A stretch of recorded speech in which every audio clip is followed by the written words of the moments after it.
Աստված երբեք անտարբեր չի եղել իր ժողովրդի հանդեպ։ Եվ ընդհանրապես անտարբեր չի եղել մարդկության հանդեպ։ Եվ հենց այս պատճառով շատ անգամներ խոսել է, ասել է, պատվիրել է, հորդորել է, երբեմն նաև հանդիմանել ու սաստել է, որ մարդիկ, այո, թե իր ժողովուրդը եւ թե ընդհանրապես մարդիկ ապրեն, քայլեն, ինչ էլ որ անեն իր կամքի մեջ, իր ուզածով լինի, որովհետև իր կամքն ու իր ուզածը բարի է, կատարյալ է, ինչի կարիքը մենք ունենք։ Սուրբ գրքում ես 400-ից ավել անգամներ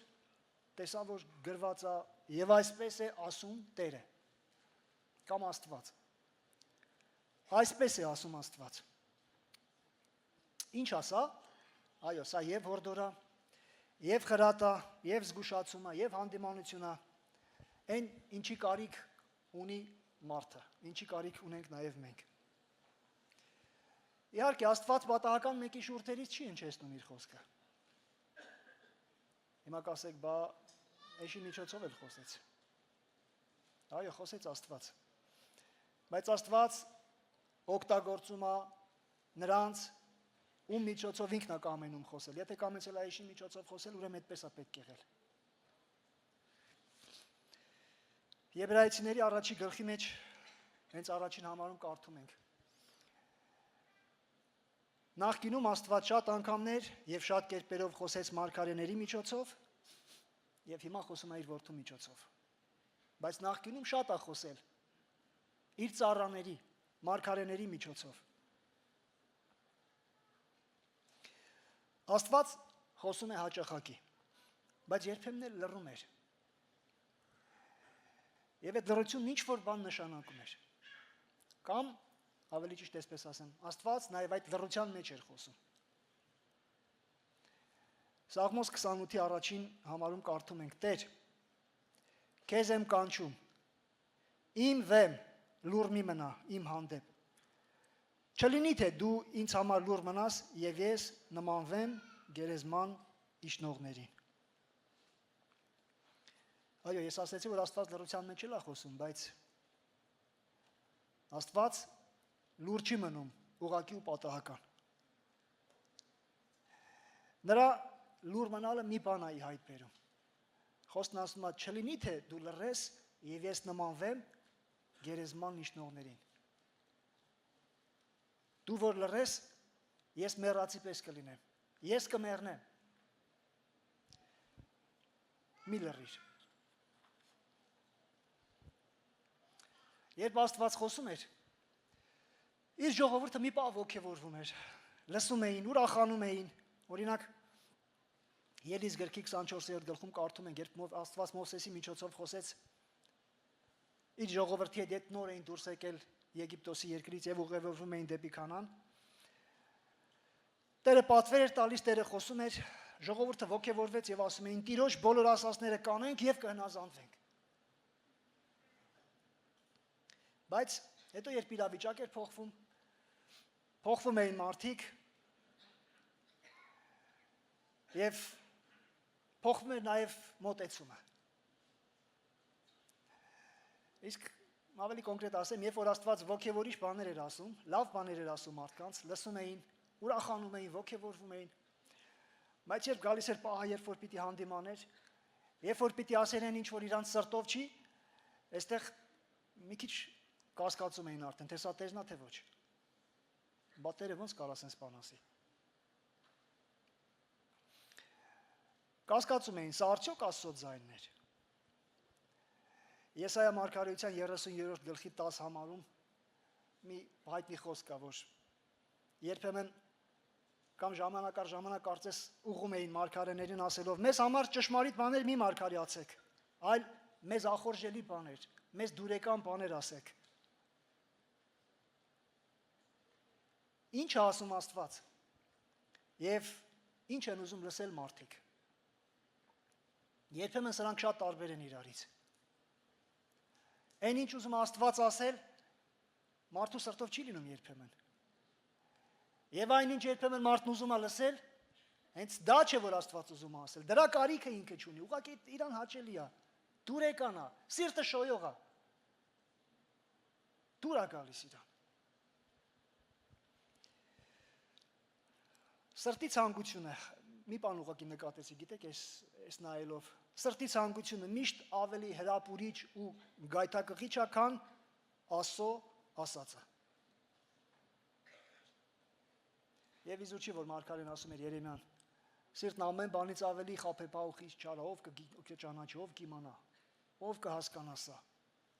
Այո, սրտի ցանկությունը միշտ ավելի հրապուրիչ է լինում եւ երբեմն դժվար է լինում դեմ կանգնել այդ գայթակղությանը։ Եվ հիմա Իսրայելի պատմությունից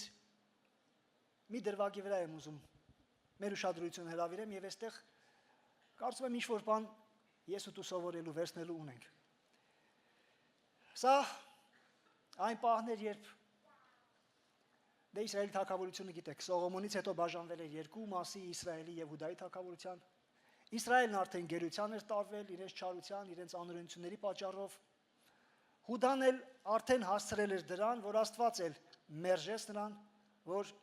նրան էլ պետքա տանեին արդեն։ Բաբելոնի թագավորն եկել էր եւ պետքա արդեն մտներ քաղաք, պետքա գրավեր, վերջ այդ խառը պահի մեջ։ Եվ գիտեք, Աստված նորից խոսում է իր ժողովրդի հետ։ Աստված նորից զգուշացնում է, նորից պատվիրում է։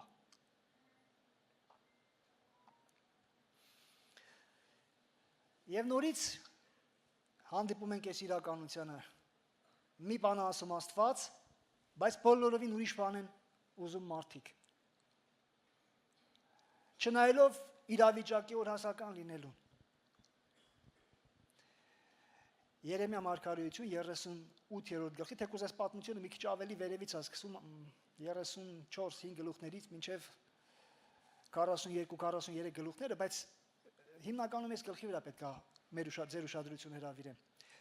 Երեմիա մարգարեություն 38-րդ գլուխ, հենց առաջին համարից։ Մաթանի որդի Սապատյան, Փասուրի որդի Գոդողյան, Սեղեմիայի որդի Յուքաղն ու Մեղքիայի որդի Փասուքը լսեցին այս խոսքերը, որ խոսում էր Երեմիան ամբողջ ժողովրդի հետ, ասելով. Տերն այսպես է ասում. այս քաղաքում մնացողը սրից, սովից եւ ժանտախտից պիտի մեռնի։ Իսկ նա, որ դուրս է գալիս քաղդիացիների մոտ, պիտի ապրի եւ իր հոգին իր համար ավարի պես պիտի լինի եւ նա պիտի ապրի։ Տերն այսպես է ասում. այս քաղաքն անպատճառ Բաբելոնի թագավորի ձեռքը պիտի մատնվի եւ նա պիտի գրավի այն։ Իհարկե, ում դուրը գար, մարգարեն կար, եթե մարգարեն կար, եթե մեկը կար ու այսպիսի չար իրանց համար վատ բաներ ասեր։ Իրանց վնասին բաներ ասեր։ Իրանց դեմ եղող բաներ ասեր։ Եվ միգուցե մտածում էին, եթե Տերը խոսի, ուրեմն պետք է, եթե Տիրոջ խոսքը լիներ, սա պետք է հորդորանք լիներ, պետք է քաջալերանք լիներ, ասեր մի վախեցեք, դուք հաղթելու եք, դուք զորավոր եք, ոչինչ որ շեղվել եք, ոչինչ որ անօրինացել եք, բայց դուք իմ անունն եք կրում, այն հեչ։ Երևի սրան էին սպասում, բայց չէ, այսպես չի։ Ժողովող 8-րդ գլխի 11 համարում կարդում ենք, որովհետև չար գործի վճիռը շուտով չի կատարվում, սրա համար էլ մարդկանց որդիների սիրտը համակարգվում է չարություն անելու։ Միանգամից չի կայացում չար գործի վճիռը, մարդու սիրտը ձգտում է, շարունակում է, դե եթե այսպես ուրեմն կարելի է շարունակել։ Չմոռանանք, որ օրհնությունն էլ անեծքն էլ հետևանք են։ Ամեն։ Եվ կա նախապայման սրանց։ Եթե հոժարվեք եւ լսեք, Եսայիա մարգարեության առաջի գլխի 19 համարն է։ Եթե հոժարվեք եւ լսեք, երկրի բարիքը կուտեք։ Բայց եթե մերժեք եւ ապստամբեք, սուրը պիտի ուտի ձեզ, որովհետեւ Տիրոջ բերանը խոսեց։ Սա գիտեին, տեղյակ էին, բայց այդ պահին ուրիշ բաներ ուզում իրենց սիրտը։ Գիտեք, մարգարեն կամ Աստծո մարդը կարծես պետք էր իրենց այնքան ժամանակ, քանի դեռ իրանց սրտով էր խոսում։ Քանի դեռ իրանց ուզածն էր ասում։ Բայց հենց խոսում էր իրենց չուզած կամ իրենց դուր չեկած բանը, հնչում էին հետևյալ խոսքերը, սա Տիրոջից չի։ Եվ ասում էին, թող այս մարդը չապրի, հենց 4-րդ համարում սա է ասում։ Եվ իշխաններն ասացին թագավորին, խնդրում ենք, թող այս մարդը սպանվի, որովհետև նա թուլացնում է այս քաղաքում մնացող պատերազմողների ձեռքերը եւ ամբողջ ժողովրդի ձեռքերը, նրանց այսպիսի խոսքեր ասելով, որովհետև այս մարդը այս ժողովրդի բարությունը չի ուզում, այլ նրա չարիքը։ Թող այս մարդը չապրի։ Այս մարդը մեր թշնամին է։ Ոչինչ որ ճիշտն է ասում, բայց մեր վնասին է ասում։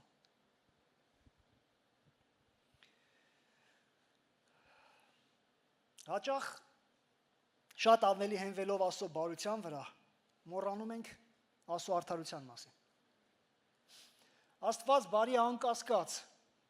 այս մենք կասենք, թե չենք ասի, բան չի փոխվես իրականության մեջ, Աստված բարի եղել է կա ու կմնա, բայց Աստված նաև արդար է։ Աստված նաև արդար է։ Որքան բարի է, այնքան էլ արդար է։ Եվ ես պատկերացնում եմ, որ նրա բարությունն ու արդարությունը հավասարակշռում են միմյանց։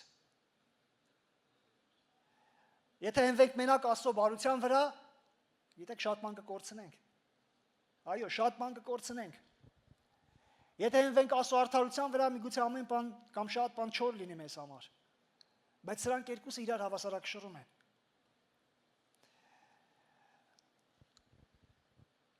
Նրա արդարությունը կայանում է նրանում, որ նախ զգուշացնում է, ստապեցնում է, հետո նոր խրատում է կամ երբ որ բանը հասնում է դրան, նաև պատժում է։ Եվ հասել էր արդեն բանը դրան։ Հասցրել էին դրան։ Ներողություն, բայց այն որ երբեմն ասում ենք, այստեղ էս ասավ։ Աստված այնքան երկայնամիտ ու այնքան բարի է, որ կարծես թե հասցրել էին դրան, որ մատնում էր, արդեն թողել էր, բաց էր թողել։ Եվ սրանք, որ հավաքվեցին, թագավորին ասեցին, այս մարդը թող չապրի, մեր վնասին է խոսում։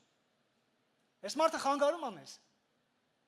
Սա մեզ փոխանակ օգնելու, փոխանակ ոգևորելու, ժողովրդին թև տալու, սա ասում է չէ։ Գնացեք գերության։ Գնացեք օտար երկիր։ Իհարկե, առաջի հայացքից կամ երբ որ լսում ես ականջիդ խորթ է, ո՞նց։ Դու ապրում ես քո երկրում, բայց հանկարծ Աստված ասում է, չէ, դուք պետք է գնաք գերության։ Ձեզ մատնել եմ, ձեզ թողել եմ։ Եկան թագավորի մոտ ու ասեցին, եւ իմիջիալոց ինչ պատասխանեց թագավորը։ Թագավորն ասաց, եւ Սեդեկիա թագավորն ասաց, ահա նա ձեր ձեռքում է, որովհետեւ թագավորը ձեզ հակառակ բան չի կարող անել։ Գիտեք, Սուրբ գրքում ավելի թուլամորթ թագավոր Հուդայում, քան Սեդեկյաներ, Իսրայելում էլ քան Աքաբներ չեմ հանդիպել։ Ինչ կարող եմ անել։ Դե դուք որ ասում եք, ես ինչ կարող եմ անել, բա դու ով ես։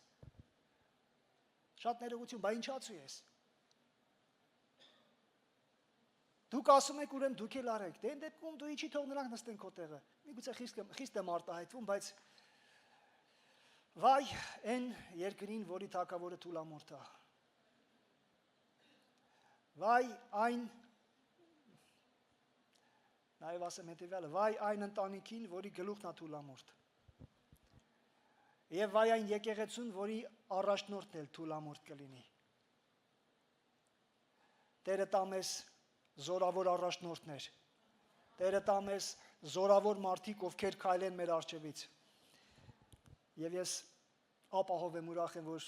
Աստված մեր եկեղեցում տվել այդպիսի մեկին, փառք լինի Տիրոջը։ Այո, որ գիտեք, ամեն ինչի հետ համաձայնվող, ամեն ինչի հետ հարմարվող մարդը կասկածելի է։ Ամեն ինչին այո ասողը կասկածելի է։ Հիմա մի հարց եմ ուզում ուղղել մեզ։ Պատահել է երբևէ Տիրոջն ասես, Տեր, խոսիր իմ հետ էլի։ Տեր, հələ մի բան ասա էլի։ Տեր, խնդրում եմ, էլի իմ հետ խոսա։ Կամ Տեր ինձ օգտագործիր քո գործի մեջ, էլի, իմ միջոցով արա այն ինչ որ գիտեք ժամանակ առ ժամանակ լսում ենք այսպիսի հիմնականում կարծես երիտասարդների մոտ է դա հնչում, բայց մենակ երիտասարդների չէ։ Մարդիկ ուզում են ճշտել, որն է իմ կոչումը, ես ինչի համար եմ կանչված, եւ անընդհատ Տեր, իմ կոչումը հայտնի ինձ, Տեր ցույց տուր ինձ,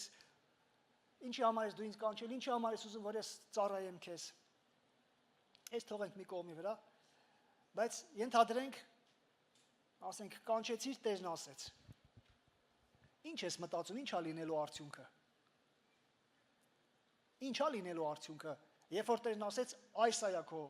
իմ կողմից քեզ համար սահմանված, քեզ հատկացված ծառայությունը, բաժինը սա է։ Ինչի ենք սպասում, ինչ է լինելու։ Դե ըստ տրամաբանության, մարդկային տրամաբանության են լինելու, որ եթե Աստված է ուղարկում, ուրեմն հետևից էլ օրհնություն պետք է ուղարկի, ճիշտ է։ Իհարկե, պետք է դռներ բացի, պետք է կապանքներ քանդի, պետք է, չգիտեմ։ Այդպես չի։ Սա է, չէ՞ մեր սպասումը։ Սպասումը լավ է, բայց իրականությունը երբեմն բոլորովին ուրիշ բան է ասում։ Տերն ասեց Մովսեսին. գնա եւ խոսիր Փարավոնի հետ, որ արձակի իմ ժողովրդին։ Մովսեսը գնաց եւ խոսեց։ Ինչ եղավ արդյունքում։ Փարավոնի սիրտն ավելի խստացավ։ Լավ չէ չխոսեր, ժողովուրդը հանգիստ ապրում էր, էլի։ Տեր, ինչու։ Կամ էլ կարող է Տերը չէր։ Լավ, եթե դա Տերը չէր, բա Երեմիան խոսեց, Տիրոջ ասածը փոխանցեց, փոխանակ գլխի վրա մանտային, վերցրեցին ու գուբը գցեցին։ Տեր, ես ինչ էր։ Ինչու էսպես։ Ինչու են նեղացնում, ինչու են անարգում։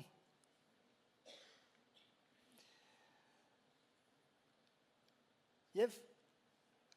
Դանիելը, երբ որ կանգնած էր իր գործի մեջ, իր պաշտոնի մեջ, իր անելիքն էր անում, իր ծառայությունն էր մատուցում։ Չար մարդիկ հայտնվեցին։ Փոխանակ օրտնվեր, փոխանակ զորանար, փոխանակ վերցրեցին ու գցեցին առուսների գուբը։ Օրինակները շատ են, չեմ ուզում բոլոր իրական գառնել, բայց այստեղ մի հարց է ուղղակի առաջ գալիս։ Ինչու երբ Աստված իր ծառաների միջոցով խոսք է ուղղում, երբ իր ծառաներին ինչ-որ բանի համար օգտագործում է, հետո նրանց չի պաշտպանում, նրանց մենակ է թողնում, նրանց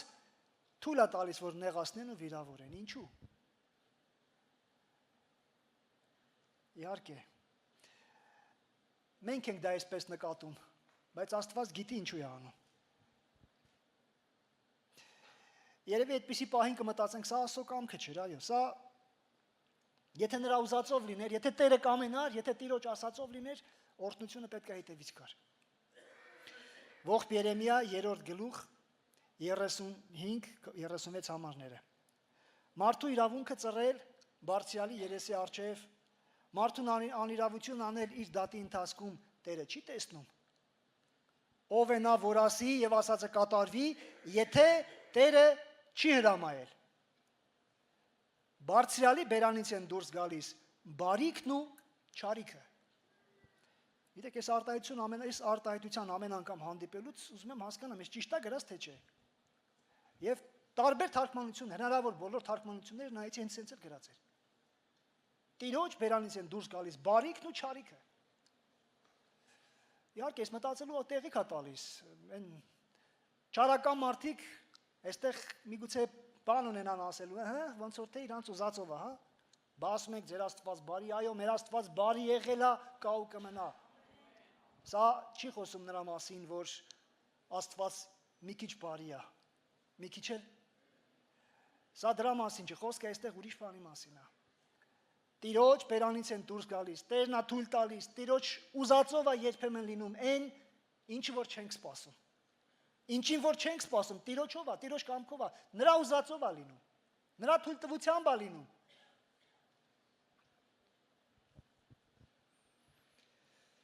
Աստված գիտի ինչ է անում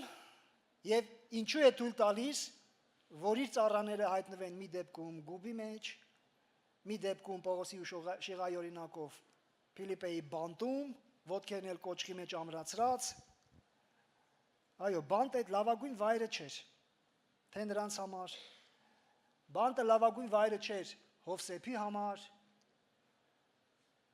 առյուծների գուբը լավագույն վայրը չէր Դանիելի համար, տղմոտ գուբը լավագույն վայրը չէր Երեմիայի համար, մեծ եկեք հասկանանք, երբ որ Աստված մի բան անում է, երբ որ թույլ է տալիս, օրհնյալ լինի Տերը, գիտի ինչ է անում, ուրեմն մի բան կա, ուրեմն արդյունք կա, ուրեմն պետք է։ Այո, Հովսեփի համար լավագույն տեղը չէր բանտը, թեկուզ որ թագավորի ծառաներն էին այնտեղ բանտարկված, մատրվակապետներ, հացագործներ այնտեղ, բայց ուրիշ որտեղ պիտի հանդիպեր այդ երկուսին, ինքը ազատության մեջ նրանք բանտարկված, ուրիշ որտեղ նրանց երազը պետք է մեկներ։ Ես հասկանում եմ, Աստված ամեն ինչ կարող է անել, ամեն տեղ կարող է անել, բայց եթե Աստված ընտրել է այս կերպը, ուրեմն գիտի, որ սա է ճիշտ, գիտի, որ սա է միակ կերպը, սա է այն կերպը, որով կարող էր հասնել, որով կարող էր Հովսեփին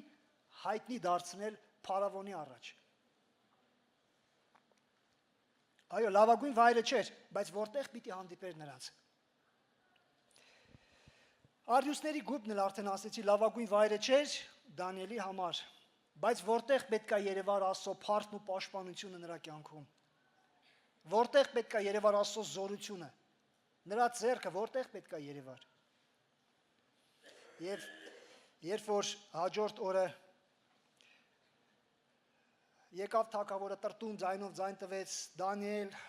բարձրյալ Աստծո ծառա, քո Աստված պահեց քեզ, կարողացավ քեզ պահել։ Դանիելի պատասխանը հետևյալն էր. Իմ Աստված ուղարկեց իր հրեշտակին եւ փակեց առյուծների բերանը։ Օրհնյալ լինի Տերը։ Այո, օրհնյալ լինի նա, որ փակում է թե առյուծների բերանը եւ թե նրանց բերանը, ովքեր գցեցին առյուծների մոտ։ Իսկ նրանց բերանը Հավիդյան փակեց։ Ավելի ճիշտ, նրանց բերանը առյուծները փակեցին։ Առյուծների բերանը Տերը փակեց, նրանց բերանը առյուծները փակեցին, Տերը բարի է եւ արդար է։ Պողոսի ու Շիղայի համար լավագույն վայրը չէր Փիլիպպեի բանտը, բայց ուրիշ որտեղ պետքա հանդիպեին են բանտարկյալներին, որ պետքա լսեին իրենց փառաբանությունը, եւ որտեղ պետքա բանտապետը լսեր ու դարձի գար ու իր ամբողջ տնով մեկ գիշերվա ընթացքում փրկվեր։ Պատկերացնում եք, մի գիշերվա մեջ մի ընտանիք փրկվեց։ Մենք երբեմն ջանք ենք անում, վազում ենք, գնում ենք մեկին հասնելու, մեկին օգնելու, մեկին ժամանակներ շարունակ, երբեմն տարիներ փորձում ես ներդնել եւ այդպես էլ գործը գլուխ չի գալիս։ Բայց արյութես, որ Աստված այն ինչ որ անում է շատ արագ, շատ հստակ եւ շատ կոնկրետ։ Մի գիշերվա մեջ մի ընտանիք, բանտապետի ընտանիքներ, իսկ բանտապետը ընդունում ենք, չէ՞ որ կարևոր մարդ էր այդ միջավայրում։ Բանտապետը կարող էր նաեւ ազդեցություն ունենալ մնացածների վրա։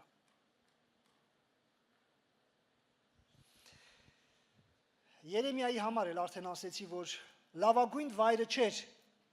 գուբը, տղմոտ գուբը, բայց երբ պետքա կամ որտեղ պետքա ի հայտ գար Եթովպացի Աբդեմելեքը։ Այս պատմության մեջ այս անձնավորությունը առանձնահատուկ դեր ու տեղ ունի։ Այո, Եթովպացի սևամորթ ներքինի մեկն էր, զրկված նրանից, ինչը որոշների համար միգուցե առավելություն ու արտոնություն էր։ Ծառա թագավորի տանը, թագավորի պալատում, հլու հնազանդ, բայց մեկը, ում Աստված նայել, կանչել ու որոշել էր։ Աբդեմելեք հենց դա էր նշանակում, թագավորի ստրուկ։ Ներքինի անպտուղ մի մարդ։ Մարդկանց համար, մարդկանց առաջ եւ մարդկանց պատճառով, բայց բոլորովին ուրիշ էր Աստծո համար։ Ում ինչպես ենք նայում, այս մեր խնդիրն է։ Բայց ինչպես է նայում Աստված, սա է կարևոր։ Մեզ ինչպես կնայեն մարդիկ, սա իրանց խնդիրն է, բայց ոնց է նայում մեզ Աստված, սա է կարևոր։ Ով կլինի մարդ էական չի, սևամորթ թե սպիտակամորթ, պալատական թե չգիտեմ որտեղ ապրող, ծառա կլինի թե ազատ, ներքինի կլինի թե անպտուղ կլինի թե լավ էլ պտղաբեր, լավ էլ հետնորդներ ունեցող, էական չի։ Ինչպիսին է նա Աստծո առաջ, ով է նա Աստծո առաջ, ինչ կարծիք ունի նրա մասին Աստված, ինչ է ասում Աստված նրա մասին։ Աստծո ձեռքերում է, որ անպտուղը դառնում է պտղաբեր, չորացածը կանաչում, անարգվածը պատիվ է գտնում, ստրուկը դառնում է ժառանգորդ։ Օրհնյալ լինի Տիրոջ անունը։ Ամեն։ Այո, Աբդեմելեք այս մարդը թեկուզ ստրուկ էր, բայց հենց ինքը դարձավ Երեմիայի բարեխոսը։ Աստված իր միջոցով Երեմիային գուբից դուրս հանեց։ Եսայա մարգարեության 56-րդ գլուխ 3-5 խոսքերում կարդում ենք. Եվ թող չասի Տիրոջ հարող օտարականի որդին այսպես, թե Տերը ինձ կտարանջատի իր ժողովրդից, եւ ներքինին թող չասի, ահա ես մի չորացած ծառ եմ, որովհետև Տերն այսպես է ասում ներքինիներին, որոնք պահում են իմ շաբաթները, ընտրում այն, ինչը հաճելի է ինձ, եւ կարճած են մնում իմ ուխտին։ Ես նրանց տեղ եւ անուն պիտի տամ իմ տանն ու իմ պարիսպներում, ավելի քան թե որդիներն ու աղջիկները։ Ես նրանց մի հավիտենական անուն կտամ, որ չի ջնջվի։ Օրհնյալ լինի Աստված։ Ամեն։ Փառք լինի իրան։ Նրանց հավիտենական անուն կտամ։ Եվ ինչ եղավ այս մարդու ճակատագիրը։ Մի պահ տեղափոխվենք հաջորդ 39-րդ գլուխ 16-18 համարները։ Եվ Աստված ասաց Երեմիային. գնա եւ Եթովպացի Աբդեմելեկին ասա. այսպես է ասում զորությունների Տերը, Իսրայելի Աստվածը. ահա ես իմ խոսքերը պիտի կատարեմ այս քաղաքի վրա, չարիքի եւ ոչ թե բարիքի համար։ Եվ կիրականանա այն օրը քո առաջ, բայց քեզ կազատեմ այդ օրը, ասում է Տերը։ Եվ դու չես մատնվի այն մարդկանց ձեռքը, որոնցից դու վախենում ես, որովհետև ես քեզ անպատճառ պիտի ազատեմ, եւ դու սրով չես ընկնի, եւ քո կյանքը քեզ համար ավարի պես կլինի, որովհետև դու ինձ վստահեցիր, ասում է Տերը։ Դու ինձ վստահեցիր, ասում է Տերը։ Օրհնյալ լինեն Տիրոջը վստահողները։ Ամեն իրավիճակի մեջ, ամեն ժամանակ, ամեն տեղ օրհնյալ լինեն նրանք։ Տիրոջը վստահողներն ապահով են, գիտեք, ամեն տեղ։ Նորից ասեմ, գուբի մեջ կլինի, բանտում կլինի, չգիտեմ էլ որտեղ կլինի, պալատում կլինի, ծառա կլինի, թե ազատ կլինի, ապահով են Տիրոջ վստահողներն ամեն ժամանակ, փառք լինի նրան։ Ամեն։ Այո, գնա եւ ասա, ես քեզ համար քո կյանքը որպես ավար կտամ։ Մի հարց եմ այստեղ ուզում ուղղել, ով չի ուզենա այսպիսի բարեխոս ունենա, որ գնա ու թագավորի մոտ, որ գնա ու Աստծո մոտ, որ իր համար Աստծո առաջ բարեխոսի, ասի Տեր, սրա համար ես ինչ բանը կամ ինչ բանն է պետք էլի։ Ես գրեթե համոզված եմ, որ բոլորս էլ կունենանք մեզ համար բարեխոսներ ունենալ, լավ բարեխոսներ, հավատարիմ բարեխոսներ։ Թագավորի առաջ մեզ համար բարեխոսողներ կուզենան, որ ունենանք։ Հետարքիր է, այս մարդը Երեմիայի բարեխոսն էր, բայց ինքը բարեխոս չուներ, իր համար չկար մեկը, որ բարեխոսեր, ասել լավ, գոնե այս մարդը մի քիչ գնահատենք էլի։ Չկար մեկը, որ իր համար գնահատեր։ Գիտեք, ինչա սա մեզ հուշում ու սովորեցնում։ Իրական բարեխոսները բարեխոսության չեն սպասում։ Կարիք ունեն, իհարկե ունեն, բայց չեն սպասում, որ չեն ակնկալում մեկից հələ տեսնենք ով, բայց ես արեցի, տեսնեմ ով ինձ կանի։ Բարեխոսների բարեխոսը գիտի ամեն մեկին ճանաչում է եւ Ամեն մեկի համար ինքն է հոգանում։ Նրա համար բարեխոսող չեղավ, բայց Տերն ասեց Երեմիային գնա եւ ասա նրան, քանի որ դու հնազանդվեցիր, ուրեմն նրանց համար պատիժ կա, բայց քեզ համար քո կյանքը պետքա պահեմ, քո կյանքը քեզ համար ավարտ պետքա, քո ձեռքերի մեջ պետքա տամ։ Նրանց համար անեց կա, բայց քեզ համար օրհնություն։ Այո, իսկական բարեխոսը, իրական բարեխոսը, թագավորին նվիրյալ ծառա բարեխոսը, չի սպասում, որ իր համար բարեխոսեն, ինքը շարունակում է իր գործն անել։ Գտնում է մարդ կամ մարդիկ, ում համար կարելի է բարեխոսել։ Եվ Տերն էլ նրան հատուցում է տալիս, օրհնյալ լինի Տերը։ Եվ ահա Երեմիային գուբից հանեցին, այս մարդու բարեխոսության արդյունքում, այս սևամորթ մարդու, այս ներքինի մարդու, այս միգուցե ոչ այդքան հարգված մարդու, ոչ այդքան ոմանց կողմից կամ շատերի կողմից բանի տեղ դրվող մարդու, խոսքի բարեխոսության պատճառով Երեմիային գուբից հանեցին։ Եվ հետո թագավորը մարդ ուղարկեց Երեմիային կանչեց իր մոտ, ասեց հլարի տեսնեմ, քեզնից մի բան եմ հարցնում, ասա, ինչ ա լինելու վերջը։ Թեկուզ արդեն ասել էր Աստված, բայց երևի մտածում էր, թագավորը մտածում էր, կարող Աստված մտափոխվել է։ Կարող է հանգարց Աստված խղճա ու չանի հետ էլի։ Ոչինչ որ մենք շարունակենք մեր չարության մեջ մնալ, բայց կարող է Աստված իր որոշման մեջ բան փոխի։ 14 համար 38-րդ գլխի 14 համարում ասում է եւ մարդ ուղարկեց Երեմիա մարգարեին ընդունեց իր մոտ Տիրոջ տան 3-րդ մուտքում թագավորն ասաց Երեմիային ես քեզնից մի բան եմ հարցնում ինձից ոչինչ չթաքցնես հələ ասա էլի եւ կրկնեց նույն բանը մարգարեն կրկնեց նույն բանը այսպես ապա Երեմիան ասեց Սեդեկիային այսպես է ասում Տերը Զորությունների Աստված, Իսրայելի Աստվածը, եթե իսկապես անձնատուր լինես Բաբելոնի թագավորի իշխանավորներին, այն ժամանակ ողջ կմնաս, եւ այս քաղաքը կրակով չի այրվի, եւ դու եւ քո տունը կապրեք, իսկ եթե անձնատուր չլինես Բաբելոնի թագավորի իշխանին, այն ժամանակ այս քաղաքը Կաղդիացիների ձեռքը պիտի մատնվի, նրանք կրակով պիտի այրեն, դու էլ նրանց ձեռքից չես պրծնելու։ Սկզբում էլ ասեցի նորից փորձեմ ուշադրություն հրավիրել սրա վրա, ոնց Տեր, դու ասում ես գնացեք գերության ու ապահով կլինեք։ Մարդը եթե իր երկրում ապահով չի, բայց գերության մեջ ոնց կարող ապահով լինի։ Եթե քո տան մեջ դու ապահով չես, օտար ուրիշի տան մեջ ոնց ապահով կլինես։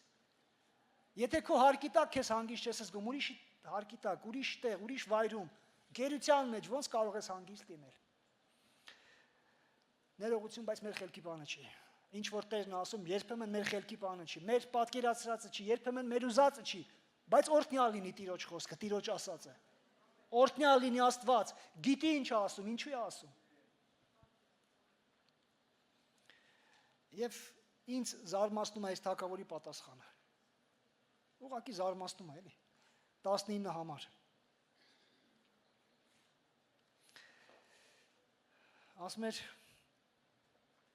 Սեդեկիա թագավորը ասաց Երեմիային. Ես վախենում եմ այն հրյաներից, որոնք Կաղդեացիների կողմն են անցնել։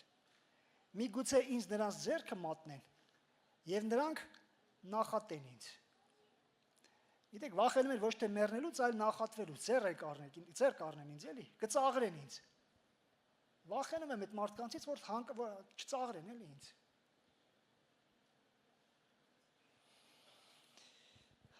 Երեմիան ասում է, լսի, ով մարդ, ով թագավոր, Աստված է ասել,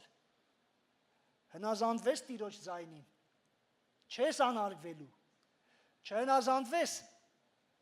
շարունակությունում ասում է, քեզ անարգելու են քո կանայք են քեզ ծաղրելու, եթե մտածում ես գնացիր ենտեղ, են հրյաները, որ անցել են են կողմ, քեզ կծաղրեն, չեն ծաղրի, բայց քո կանայք, քո ընտանիքը կդառնա քեզ ծաղրողը, եթե չհնազանդվես Տիրոջ ձայնին, եթե չլսես Տիրոջ ձայնը, քոնոնք կդառնան քեզ ծաղրողները, քեզ հալածողները, օտարը չի լինի, քոնոնք կլինեն, քո մտերիմները կլինեն, քո ընտանիքի անդամները կլինեն, քո հարազատները կլինեն։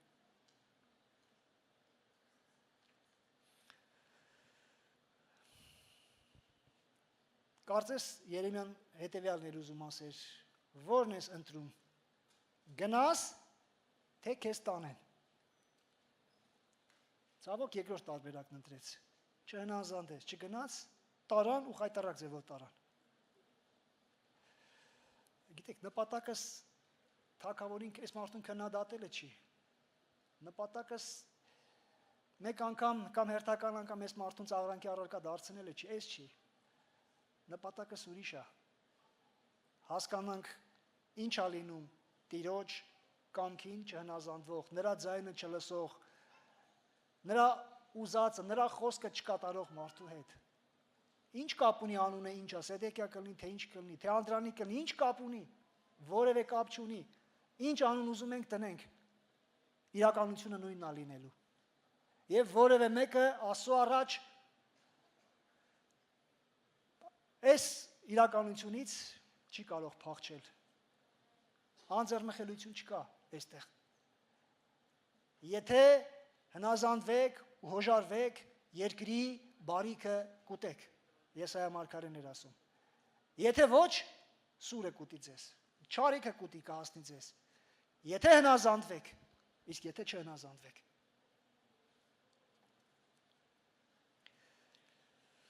Սաղմոս 31:19 համար։ Որքան մեծ է քո բարությունը, որ պահեցիր քեզանից երկյուղածների համար։ Գիտեք, ապահով են նրանք, ովքեր ոչ թե ծաղրվելու վախից են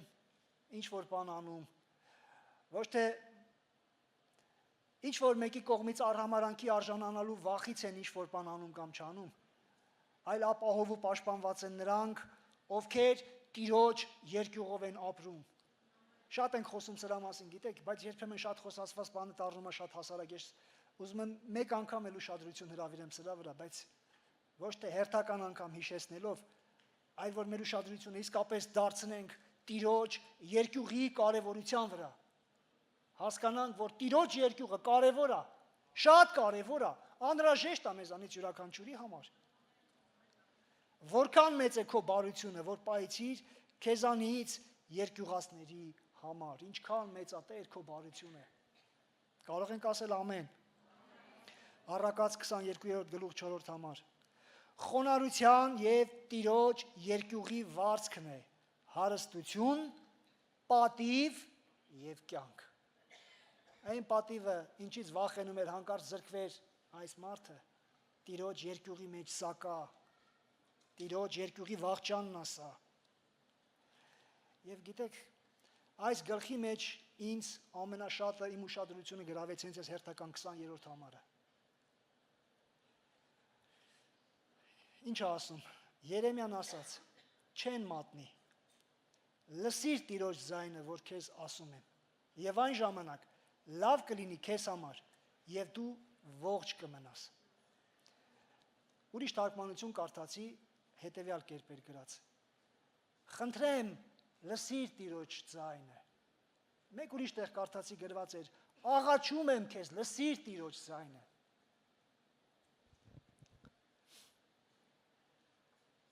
Ապահով է նա ով Տիրոջ ձայնը, ապահով կլինենք, եթե Տիրոջ ձայնը լսենք ու ապրենք այդպես։ Չգիտեմ, մարգարեն հասկանում էր այդ չարիքի ամբողջ կառուցվածքն ու մեծությունը, թագավորն այդքան էլ չէր պատկերացնում։ Ափսոս, որ այդպես էր։ Բայց մարգարեն հասկանում էր, եկել էր, չգիտեմ, երևի թե թախանձագին ասում էր, աղաչում եմ քեզ, լսիր Տիրոջ ձայնը, վերջապես հնազանդվի, էլ ինչ կլինի։ Քեզանից է կախված եւ քո ընտանիքի եւ այս ազգի ճակատագիրը, լսիր ու հնազանդվիր Տիրոջ ձայնին, էլի։ Ափսոս։ Ափսոս, այս մարդը չհնազանդվեց։ Չհնազանդվեց։ Այո, հասկանում եմ ինչու է դժվար Տիրոջ ձայնին հնազանդվելը։ Երբեմն Տերն ասում է անիրական, անհավանական, անտրամաբանական մարդու համար, բայց այս բոլորը այսպես բաներ։ Բա ինչ կասեն։ Բա ինչ կմտածեն։ Բա հետո ո՞նց կլինի։ Տերն ասել է ինքը Տեր է, ինքը գիտի ինչ կլինի, եւ այս պայքարի մեջ երբեմն ընտրությունը լինում է, չէ, սա Տիրոջ ձայնը չի, սա Տիրոջ ասածը չի, սա երևի թե իմ մտքի կամ իմ սրտի կամ չգիտեմ ինչ որ բանի արդյունք էր։ Երբ որ երիտասարդ էի, նոր, բարեբախտաբար փառք Աստծո, որ իմ երիտասարդությունն էլ անցել Աստծո տան մեջ։ Երիտասարդական այն ժամանակվա ժողովներից, հավաքույթներից կամ այն ժամանակ հավաքույթ չէինք, պաշտամունք էինք ասում, պաշտամունքներից մեկի ժամանակ առաջնորդը падգամախոսը այդ օրվա մի հետաքրքիր բան ասեց, մի կարևոր բան ասեց ինձ համար, որ ինձ համար կարևոր բան ասա դարձել։ Ասում էր, երբ որ հանկարծ Տիրոջ հետ, Աստծո հետ վիճելու կլինես, աշխատի միշտ պարտվես։ Միշտ պարտվես։ Եվ հիմա եմ հասկանում, որ սրանումն է մեր հաղթանակը։ Նրան պարտվելու մեջ է մեր հաղթանակը։ Խնդրեմ փառաբանություն թող բարձրանա։ Հակոբի պայքարը Տիրոջ զորավարի հետ։ Գիտեք, մեզ համար կարծես թե շատ առումներով լավագույն օրինակ է։ Սկզբունքային մարդու, մեկի ով կպած ուզում անպայման օրհնություն առնել։ Բայց գիտեք, երբեմն հակառակ կողմից երբ որ նայում ենք ուրիշ բան էլ է երևում այստեղ։ Չհերքելով այս տարբերակը, մեկ ուրիշ տարբերակ եմ հիմա ուզում առաջ բերել այստեղ։ Ինչու էր մարտնչում Հակոբը Տիրոջ հետ կամ իր հրեշտակի կամ զորավարի հետ։ Ինչու էր մարտնչում։ Ինչ էր ուզածը։ Գրված է, չի ասում, բաց չեմ թողնի, մինչև ինձ չորտնես։ Երևի սրանից ոգևորված մենք էլ շատ հաճախ Տեր, մեր աղոթքի ոգևորված պահին ասել ենք Տեր, մեզ էլ ինչև չորտնես, բաց չենք թողնի։ Բայց եկեք մի ուրիշ բան, ուրիշ տեսանկյունից նայենք սա։ Իսկ ով ասեց, որ Աստված ուզում է օրհնել այս պահին։ Ինչով եմ վստահ, որ Աստված ինձ ուզում է այդ պահին օրհնել։ Իսկ ով ասեց, որ ինքը չգիտի ինչա պետք։ Իսկ ով ասեց, որ ես եմ, որ պետք է Աստծուն թելադրեմ կամ հուշեմ, թե ինչ պետք է անի ինքը։ Ինչ գիտեմ Աստված ինչ է ուզում անել։